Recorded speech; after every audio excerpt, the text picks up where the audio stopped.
Hey,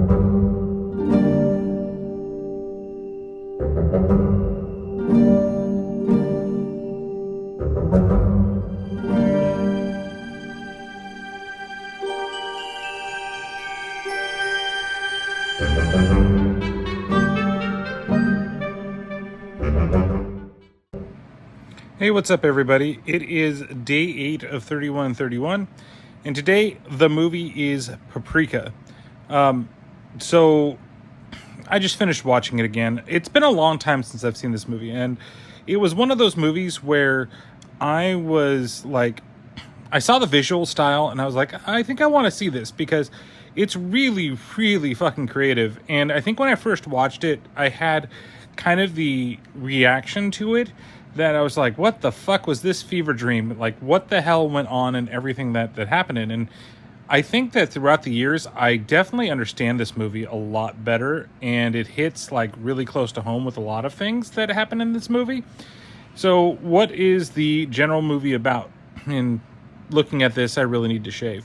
So the movie itself is about basically there's a company that makes a device that allows people to go into to other people's dreams, and there's a person that called Paprika, and she goes into people's dreams, and then she helps them like figure out like what the dreams mean and help them like move on like from it, and usually involves some sort of like some of the stuff is like we meet a cop, I think it's Konokawa, and I know I'm probably butchering something there, and he's having this recurring dream where he gets captured by somebody, and then he's eventually chasing the perpetrator down who kills somebody, and he's not able to stop it.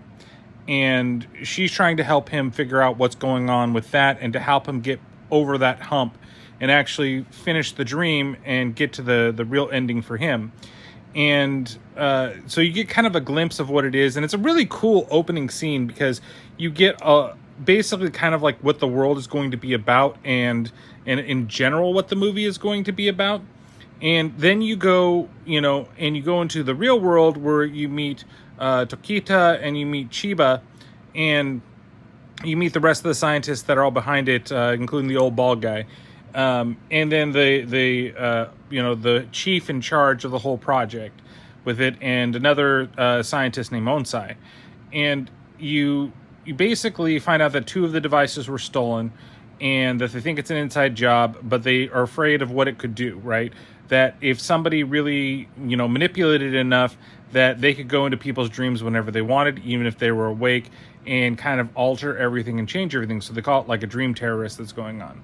So they're trying to figure out who stole the stuff, who the dream terrorist is, and it just gets like wild.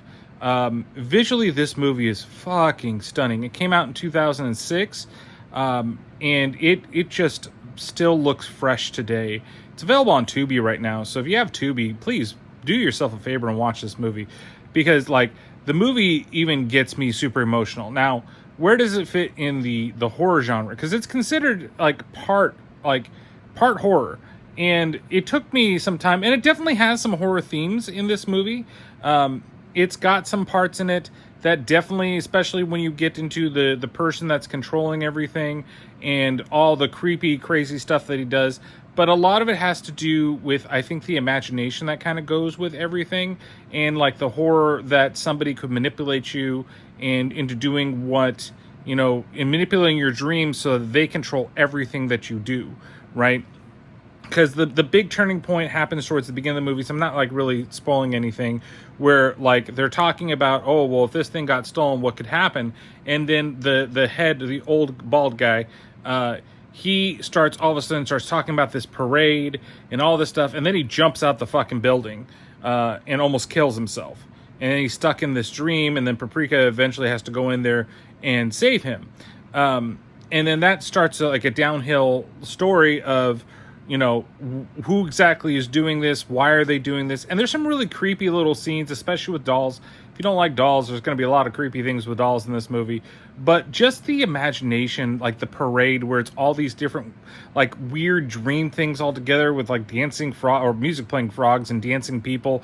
And like the final sequence when the dream gets into the real world is just fucking fantastic. If you've seen the trailer, you've seen the moment where like the dudes are jumping off the building. Like that's just the start of it, and then it just gets wilder from there. But story wise, it's so like sentimental, it's ridiculous. It's a little bit of a bamboozle for me because like I don't remember. I'm like, why would you call this a horror movie? And it's not really a horror movie. I'd almost say that this is a love story, to be honest with you, especially with the way everything ends up and how the movie finishes. But I still think this is like well worth a watch. It's so good. It's like ridiculously good, and I think that it definitely takes multiple watches for you to get really kind of like the meaning for a lot of things. Like when you first watch it, I feel like you're just kind of overwhelmed with the visuals and you're overwhelmed with all the crazy shit that's going on. And then when you rewatch it and you focus a little more on the story and what the story brings to you, that it's just it becomes like so solid, it's ridiculous. So I definitely think that if you have yourself a chance and you've got an hour and a half, it's a good fucking runtime.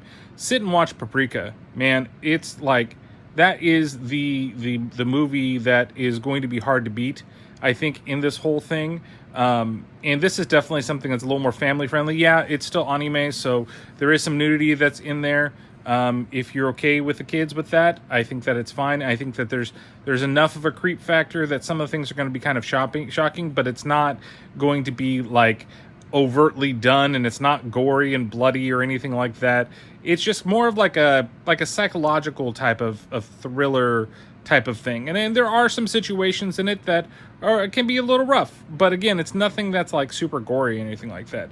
So do yourself a favor. It's like I said, it's on Tubi. Watch it. It's a perfect film to watch kind of like anytime. You don't have to watch it during spooky season, even though when you look up like a horror anime, it shows up in there, and I'm still trying to figure out why exactly it does. But it's just it may be because it fits in like the thriller type of category. So I'm gonna give this gets a solid 5 out of 5 frog trumpet players, man. It's good. It is so good. And I think because I remember the first time, like I said, the first time I watched it, after I was done, I was just really trying to figure out the meaning behind the story and go through and really try to like be like, I have to analyze this thing, and there's got to be some deeper thing. And then after watching again, and honestly, this is only my second time watching this movie, and it's pretty straightforward. I think the visuals just confuse you and think there's something more. The story of the police officer whose name I'm not going to recant is a great story, as well as the story of like Chiba finding herself. It's really, really solid, and it hits, some of it hits really close to home. And it's just, like I said, it's just an amazing movie. So go watch it. Please give this movie your time. So I know it's maybe not as horror as it could be for some things, but it's part of the list, and it's part of what is deemed to be in the horror world, which is weird. So again, give it a watch. All right. Thank you guys so much for watching, and we'll catch you tomorrow on another one of these 31 in 31. See what tomorrow brings. Maybe it's going to be something a little scarier, or maybe something a little more violent, or maybe it's going to be something family friendly that's horror. Okay, we'll have to see. All right, see you soon.